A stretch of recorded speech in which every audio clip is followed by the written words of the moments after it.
didn't actually think we were gonna kill her. But when she started freaking out, saying she's gonna go to the cops and everything else, that's when he shot her, I was just like, well, problem solved. Wow, that sounds really I know, heartless. but at the time, that's what I was thinking, problem solved. It was a murder made for modern times, dubbed the catfishing murder. A teenager in Anchorage, Alaska, has been charged with killing her best friend. It all began with a bizarre online catfishing scheme. Darren Schillmiller posed as a millionaire online, offering $9 million to, quote, rape and murder someone in Alaska. So he was a good catfisher. He was a good catfisher. I mean, there's one thing I'll give him props for. I mean, he got me, so he's a good catfisher. A brutal crime concocted on the internet that landed one teenage girl in prison for life and another in an early grave. It's just like the wolf leading the lambs to slaughter. That kid took that gun and shot my niece in the back of the head. And then my niece was still breathing, kicked her into the river. You chose the victim. Yeah, she needed payback for what she did with Zach. Payback with her life? No. That's on me. In your own words, you become a mastermind of plots to murder and sexually assault. Is that fair? Yeah. I'm sorry. I didn't mean to do it. I didn't mean to do it.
Just outside Anchorage, Alaska, it's easy to find yourself awestruck by the thick forests and towering mountains that border the city's skyline. But hidden in this vast wilderness and natural beauty are the remnants of an horrific crime. A crime as unforgiving as the harsh landscape. These same trees also hide the Highland Mountain Correctional Center, and in it, the young woman who committed the crime, Denali Brehmer. Morning. Morning. Brehmer orchestrated the murder of her friend, Cynthia Hoffman, for the promise of money from a man she met online. 5 years later, now serving a 99-year sentence, Denali Brehmer says she's ready to talk about the catfishing murder. Is this your first interview? Yes. I want to apologize kind of like to everybody that didn't get to hear that or see that. Get it off your chest? Off my conscience. Even though I was heavily advised against it, not just by my lawyer, but by other people in the prison as well, I figured it was time to just say my part. You've all heard one side of the story, so it's time for mine. And I've already admitted guilt, and so I'm ready to finally fully take responsibility for what I've done, so.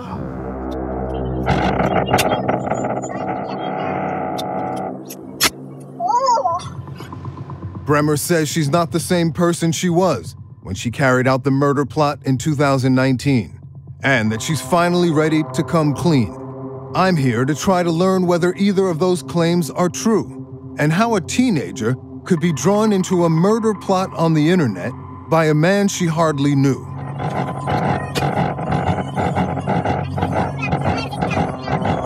I wasn't at the right headspace at the time. It took me a lot to get to the point where I'm like finally sober and clear-headed. So I'm not blaming drugs or anything, but they did have a big impact on my judgment. It sounds like you're kind of blaming drugs and everything. Not everything. Like, my judgment was my own, my actions were my own. Her story begins with violence as a little girl with a different name, Denali Dakota Sky Brehmer. Is that the name you were given at birth? No. I was adopted around 7. My original name was Alexandria Baker. And why? Why would they change your name? Because of what it came with. The reason why I got taken out of my bio family's home was because of a gruesome murder that happened there. So they changed my name in hopes of giving me like a new start. A new start, a new identity? I would hope. But Brehmer's rescue into an adoptive home might have come too late to recover from the damage already done, including witnessing the murder of her infant sister by her mother's then boyfriend. They were newborns, basically. Gabrielle wouldn't stop crying, and Corianne, her twin sister, cried too. And to shut her up, he bashed them together and threw her against the ground. Corianne barely survived. Gabrielle, unfortunately, didn't. And when they found us, we were hiding in a closet covered in blood. You were? Me and my sisters were. How old were you at the time? I was about 2. By late teen years, Denali Brehmer had grown into a serial delinquent. I started doing like meth and coke and heroin. Did you at the time own guns legally? No, you can't own guns legally at 17. I carry them around because I was like doing drugs, I'm dealing them, and it's a dangerous kind of lifestyle, so you should pack just in case. So you were dealing drugs as well? Yes, I don't lie about that. I was not just dealing drugs, I was also kind of whoring myself out for money. So when you deal with those kind of people, you also need protection too. So you're doing drugs, you're dealing drugs, and there's sex work? Yeah. For money? I mean, like, I got no shame in admitting that. I mean, if somebody ODs on the drugs, it's not the dealer's fault. I didn't make him take them. At 18, Brehmer says she was raped and impregnated and left traumatized. But within weeks of delivering a baby girl, she was back online selling sex and tempting fate. And that's when you meet a man online. He calls himself Tyler. Yeah. Well, first his name was Hayden. And then when he gave me his Snapchat, it was Tyler, which kind of raised a red flag. But then again, I've seen it multiple times. Guys don't want to give you their real name. At one point, did he start asking you to do sexual things for money? I mean, that's kind of like how we met, was on the dating app. Hey, I'll do this for cash. If you want to know anything more, text me. So like, he knew right out the bat what I was up to, and so that's where I make my money. So he was sending me money for photos, He was paying you? For photos and videos, For yeah. photos and videos at that point. And I mean, like, I'm not gonna lie, he was paying me a lot. And the requests get more and more perverted. Yeah, he was like pushing more and more money towards me. Was that not a red flag for you, that he's starting to ask for more and more perverted things? I've had that before. I'm not gonna lie, like a lot of guys have asked for it before. So it's not that outside of your prior experience? What I've been offered. I assume that he was not using his real picture. No, he wasn't. Or his real credit card. You can set up a PayPal nowadays with anything. So he was using a PayPal account to pay me. And he made some outlandish claims about his wealth, right? About all of that. And did that seem plausible to you? Well, I mean, at first, no, but then, like, when my PayPal started blowing up with bigger and bigger sums, it started to kind of, like, maybe make sense. He's telling you he loves you. Yeah. In fact, you're telling each other you're in love. Yeah, I told him that, too, but, like, I don't know. Even, like, now I'm starting to question if I really believed it. Like, I just think I just kept wanting him to get me easy money. Of course, Tyler wasn't who he appeared to be. In fact, he was 21-year-old Darren Schillmiller living in his grandparents' basement in Indiana. But it's also becoming evident to me that Denali Brehmer was no naive, unwitting victim of a bad online influence. In fact, at this stage in the interview, it's not clear to me who was the predator and who was the prey, in this case of catfishing. Yeah, stop for a second. In this particular case, this is kind of goes both ways. You know, the typical catfishing tends to be a one-way deal. This is different in that they're playing each other, you know, and you don't see that in most situations. And so it makes it interesting from that standpoint, like you're playing me, I'm playing you, let's see where this goes. Interesting. Former FBI agent Brad Garrett spent decades hunting down and interrogating some of America's most wanted. In this case, he sees two criminal minds simultaneously at work. I think he was playing somebody that looked a lot better than he did. He's great, he's attractive, he's rich. She sees a ticket here a ticket of money, but in addition to that, I'm also getting attention, and this guy's good looking.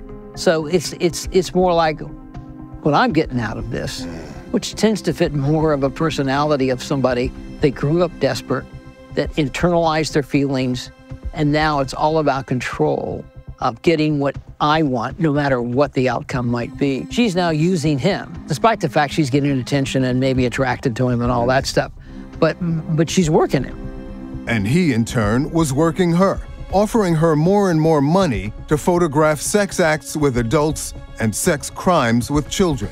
And soon, a murder. How much money were we talking about? $9 million. $9 million. Apparently. Did it not occur to you that he was playing you? Well, I mean, it was really hard because I did look up all the photos online. None of them came back as anything. I looked up the number. It was registered to the name he had given to me. Looked up the PayPal. It was registered to the name he was given to me. So he was a good catfisher. He was a good catfisher. I mean, this is one thing I'll give him props for. I mean, he's got me, so he's a good catfisher. Both predators had met their match and were about to conspire on a barbaric crime. Denali, how did murder first come up?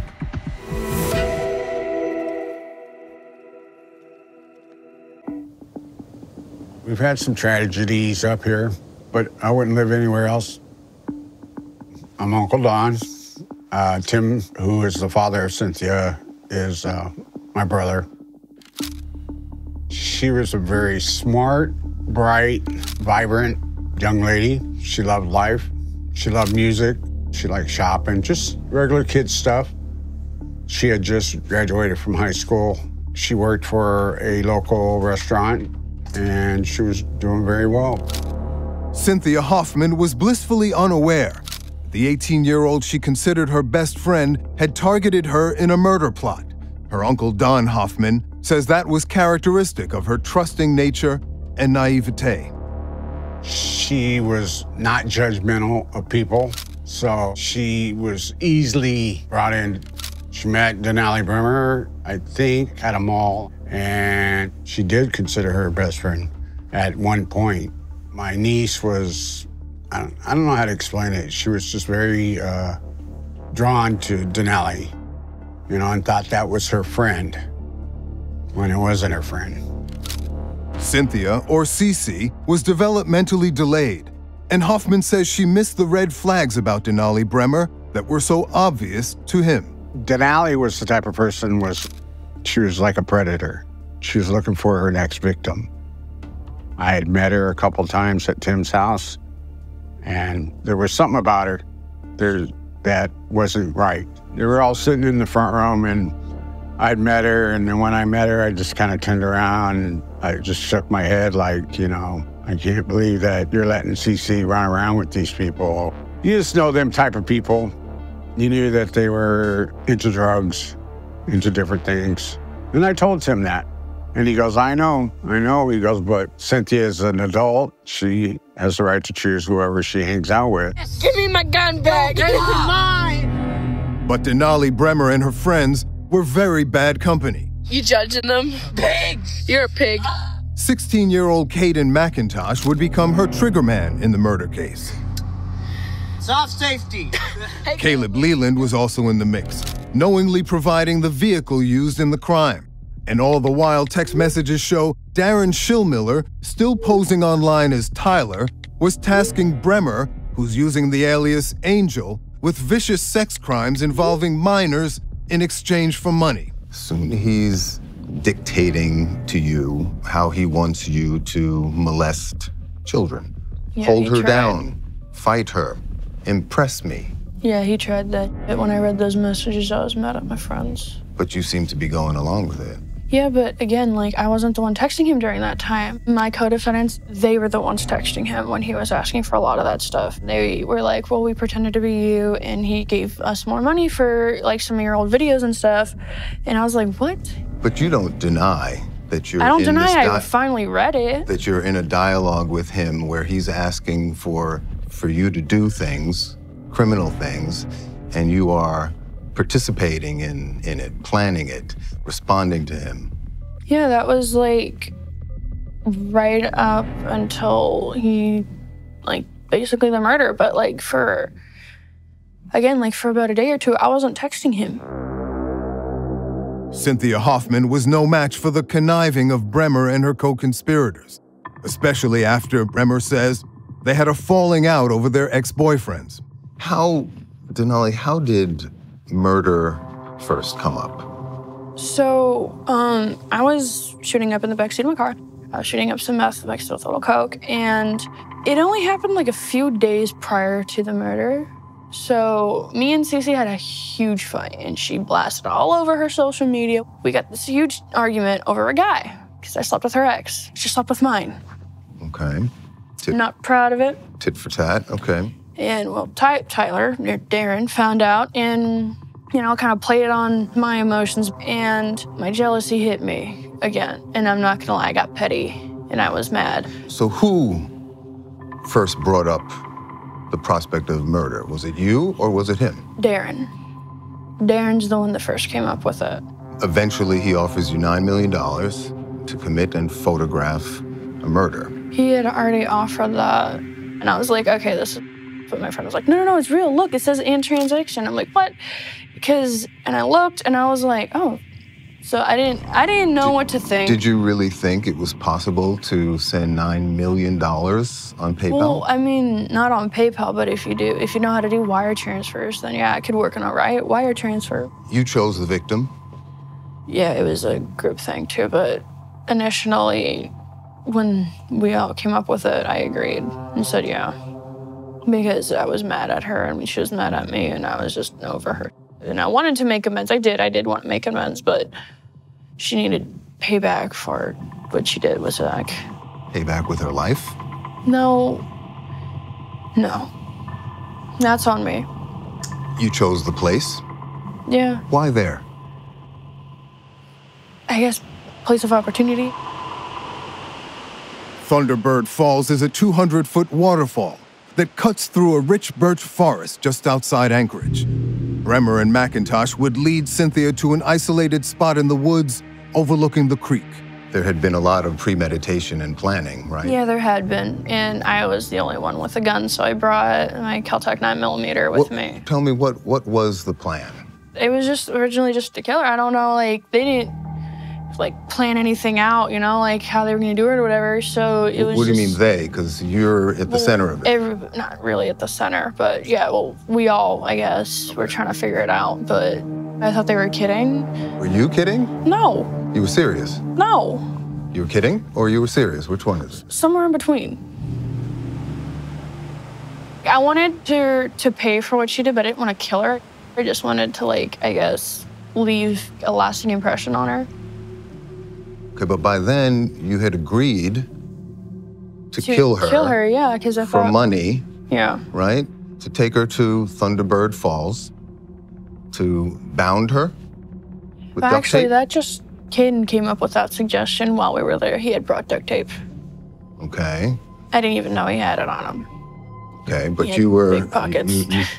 You maybe you weren't responsible for the duct tape, but you were part and parcel of this whole conspiracy, right? Yeah. You're not denying that, right? No, like, I knew about it, like, the day of, and what we were doing. Well, you say you knew about it, but you not just knew about it. Yeah, you created the plan. Well, I didn't create any plan. There was no plan. Okay, June 2nd, 2019.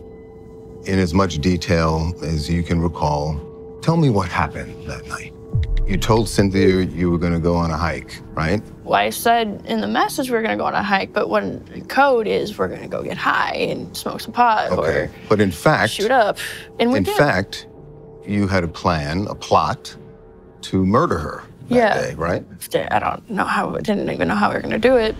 You walk into I've seen the place, it's a beautiful place. You walk into the trail. You're carrying the gun? Yeah, it was on my hip holster. It was, I'm not denying it was mine. It's just I'm not the one that pulled it. I'm not the one that shot her. I'm not the one that actually went through with everything. I'm just the one that had the means to do it. Brehmer and McIntosh walked Cynthia down to the creek and bound and gagged her with duct tape. They are the only two people alive who know exactly what happened next. And then she started freaking out, and that's when she said she's gonna go to the cops, she's gonna do this, she's gonna report us, she's gonna like get him in trouble, get us in trouble, and that's when we both panicked. And I was like, I can't get arrested, I got a bunch of dope in my car. So like, I didn't wanna go to jail for drug charges or kidnapping and assault because she was like, she had the rip marks from the tape, so she was gonna get us for assault and kidnapping. I was like, okay, well. And that's when he grabbed some gun out my holster, and then he just walked right up to her and shot her back in the head. I've never seen a man go so calm. Just walk up behind somebody and shoot them in the back of the head. Bang. Right? One shot? One shot. That was it. Back of the head, execution style. You watched her struggle, right? Yeah, we did. I did.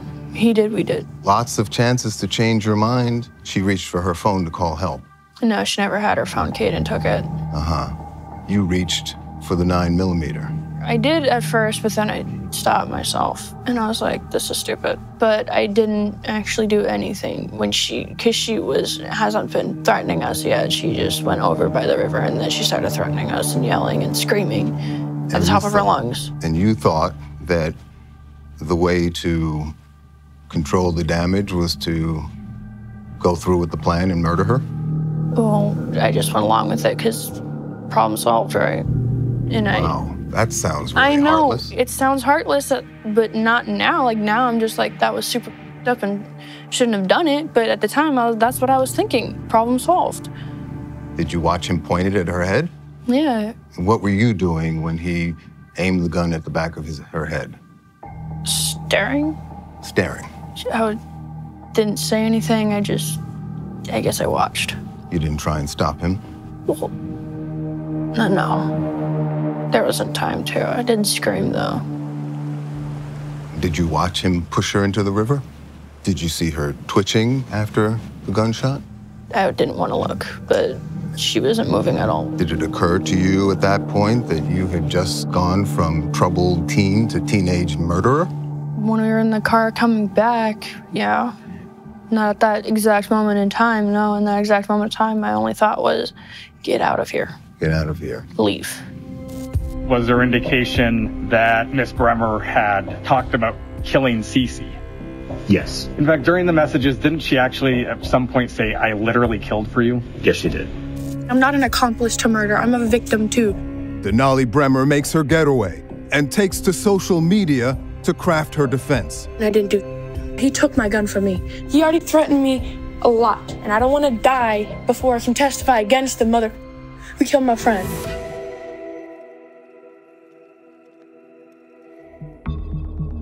At age 18, Denali Brehmer conspired to walk her friend deep into the woods and murder her in exchange for $9 million, offered by a man she only knew online as Tyler.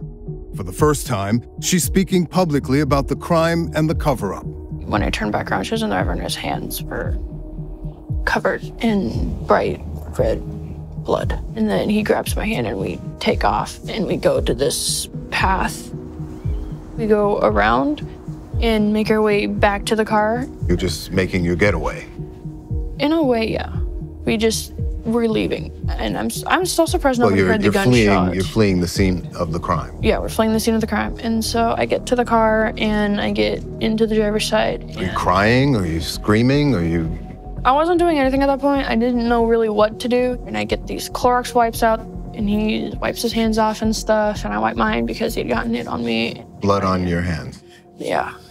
He ditches her cell phone there, he burns it actually, and he was about to burn mine, but I'm like, don't ruin my phone. He was like, okay. That's what you were thinking? Well, cause like, I didn't know what else to say, like, cause he was gonna burn my phone right then in the parking lot, and... Right, but how do you even have the presence of mind to worry about your phone when you just killed and dumped your friend in the river?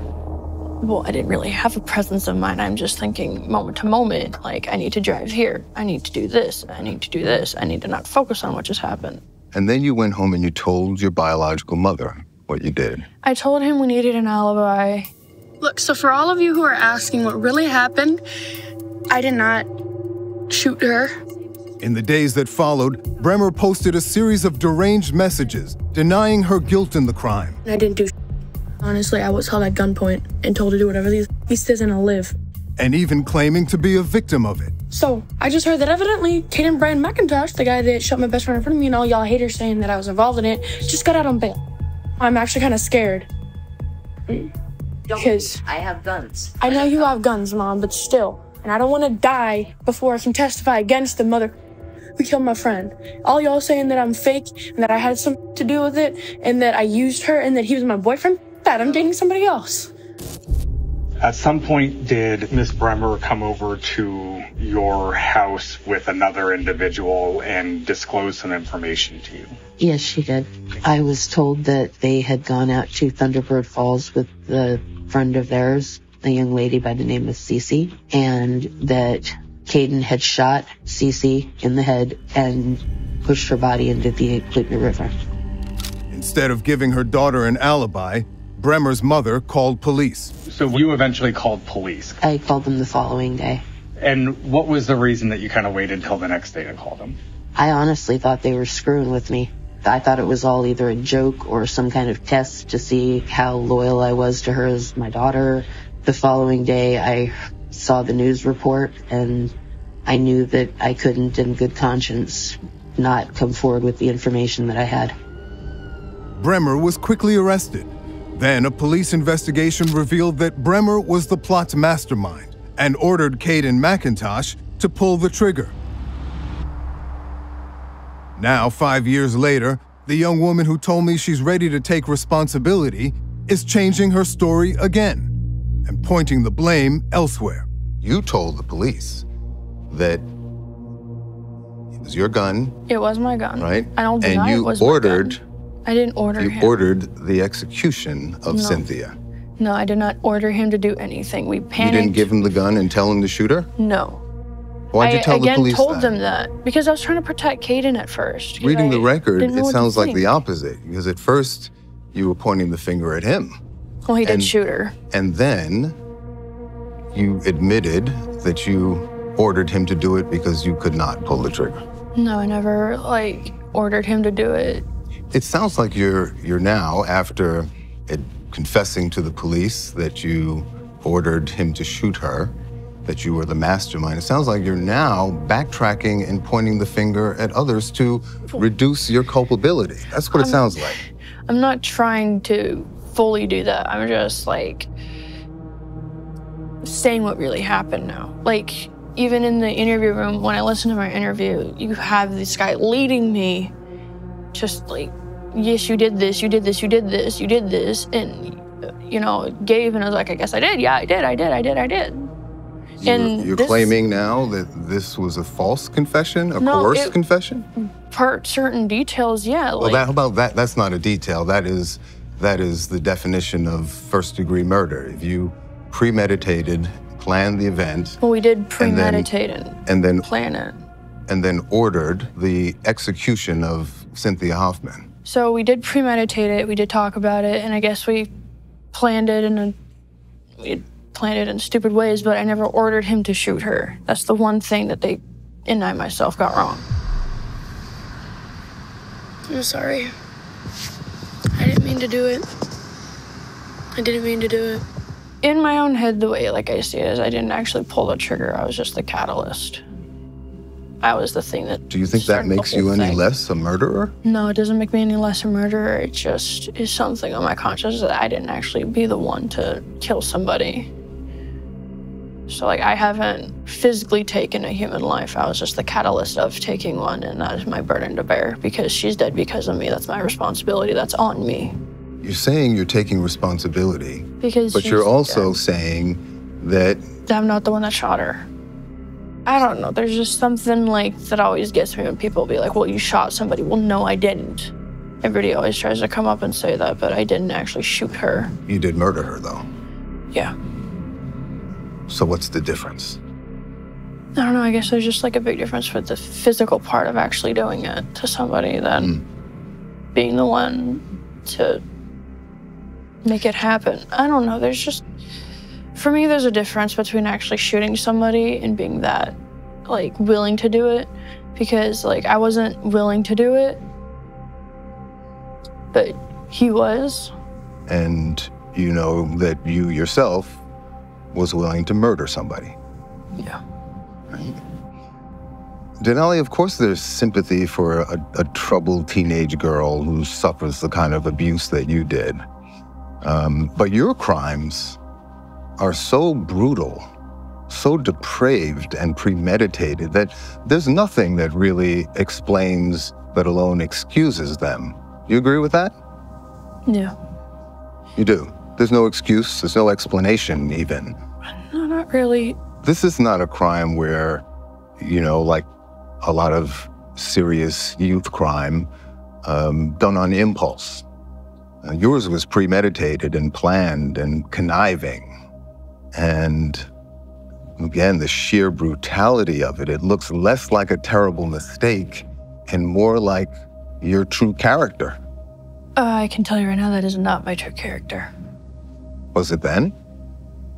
Pushed to that point, it used to be. That's like definitely the worst I've ever been. My lowest point, that's my monstrous side. Your monstrous side. You've done a fair amount of finger pointing towards other people away from yourself in our conversation. Do you realize that? Yeah, I do. It kind of contradicts the idea that you are fully taking responsibility. You're parsing, for example, whether or not you are the same kind of murderer that McIntosh is because he pulled the trigger and you didn't. You're pointing the fingers at others who may have, you say, texted Tyler, you know, as you. You're denying the child porn charges. You're denying making your younger sibling a victim of that. You're doing a lot of not taking responsibility. It's just like the media got a lot wrong. The cops got a lot wrong. My co-defendants and I did a lot wrong. We all did something really up. And I take responsibility for my part 100%. It's just I'm not willing to take responsibility for theirs. I think for Denali, this interview is all over the place. I think it is to get some things off her chest.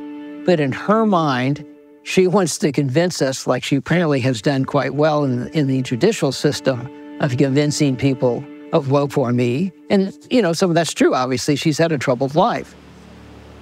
But she now is using this diminishment to sort of paint her in a better light. It's almost like I'm in the back row of that. I'm not in the front row. And maybe Caden pulled the gun from her, maybe he didn't. But the point being, if we go with her scenario, but she didn't do anything to stop it. She could have said, Caden, give me that gun, or physically try to stop him. And it's really telling that she really was okay at that moment with it happening. Right. Brehmer may be trying to take a back seat now, but there's substantial evidence she was in the driver's seat when the plot was carried out, even providing proof of the crime to her catfishing partner. At what point did you send pictures to Tyler of Cynthia Hoffman in the process of this plot?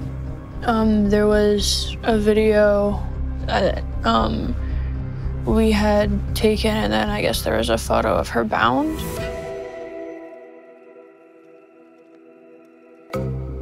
When Denali Brehmer agreed to accept the promise of millions from a man she met online to murder her teenage friend, the deal was predicated on photographic proof, and Brehmer delivered. At what point did you send pictures to Tyler of Cynthia Hoffman in the process of this plot? There was a video that we had taken, and then I guess there was a photo of her bound. And when did you send those? They had already been sent, like, right after I took them, right after he took them, right after. So after the murder? No. This was, like, right when... Before the murder? Yeah, this was when we were still down there. So as you were torturing her? Right? She was never really tortured. Well, she was... by sort of duct taping somebody against their will. She was willing. Like, he suggested Until she wasn't, right? Until she wasn't. Ultimately, Brehmer received no payment from her catfishing accomplice, Darren Schillmiller, who was also sentenced to 99 years by the state of Alaska. Schillmiller and Brehmer are also serving simultaneous 30-year federal sentences for child pornography, But none of that has deterred Brehmer from appealing to the state of Alaska to reduce her sentence. Doesn't justice require that you spend the rest of your life behind bars? People would say that yes, it demands it, and I don't see myself getting out anytime soon. But you are working on an appeal to reduce your sentence. I am working on the appeal, yes, to reduce the state sentence. What does that say about you? So, on one hand, you say you've taken full responsibility. I have, but, well, I mean, I'm already spending the rest of my life in here, but 99, I mean, you can give me 80, and I'll still be serving the rest of my life in prison. You know, it doesn't, I mean, the number is just kind of like what hits hard. You think you deserve to get out of prison? Do you think you deserve another chance after what you've done? I think everybody deserves a second chance if they're truly ready for it. And I know by that time, I'll be ready. Not now. I'm not asking to get out tomorrow. I mean, 30 years is a lot to work on myself, 40 years, 50 years. And if by that time I'm finally ready to try again, I can try again. Your letter to the judge, sentencing, contains, it seems like, some honest truths, but also a lot of platitudes, like you're just saying what you're supposed to say, right? No, I came up with that myself because I am committed to change. I'm committed to bettering myself. I'm trying every day to just do one good thing. She seems to know what to say. For example, she writes the judge, it's full of platitudes that you would want to hear. Is that a thing that people who are criminally minded know often what they're supposed to say? Well, of course, but, you know, everyone tries to paint themselves in a better light. Take it away from crime, and we all in resumes, and we will paint ourselves in the rosiest light. It's no different here. And obviously, one of the things that helps you in criminal cases is when you admit responsibility. If you say to them, I didn't do this, and I'm not taking responsibility for anything, you've now added onto your sentence, probably. Right, so right. I'm sure most lawyers will counsel their clients to go that route. Some won't. She clearly has decided that that was the route to go. Brehmer's plea for leniency contained references to her troubled childhood and the phrase, hurt people, hurt people. There's truth to the phrase, hurt people, hurt people. Yes. But you must know that most hurt people don't do anything approaching the vicious crimes you committed. No. Right? I think your sister said it best. We all had really hard lives. And I feel like she took the wrong road with the wrong people, and now she's paying the ultimate cost. Wait, what sister? Brenna? Brenna said that? Yes. Like, I don't really know my sisters. I don't know Brenna, Rebecca, but or Corey, the point is that even your own siblings who went through a lot of the early trauma that you did, right? Even their verdict on you is that you chose this. You chose bad. I don't believe you were born bad, do you? No man is born evil. So you chose bad. Yeah, it's a choice. How do you account for that, Denali? Guilty.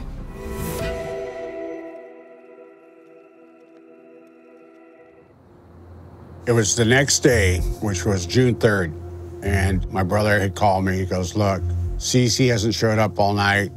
I ain't gonna be able to get a hold of her. Something's going on. Cynthia Hoffman's Uncle Don and her father woke up to her absence the day after the murder, suspecting that something had gone terribly wrong. And he had a thing where you check in. You had to check in. You had to check in every 2 hours, no matter what. Text, call, whatever. And if Dad calls, you better have your butt home. You're living at his house, it's his rules. He was getting texts from her, but he was calling her at the same time, and she wasn't picking up the phone. He knew it wasn't her. The Hoffman family lost Cynthia forever. Do you remember her heartbroken father's public appearances?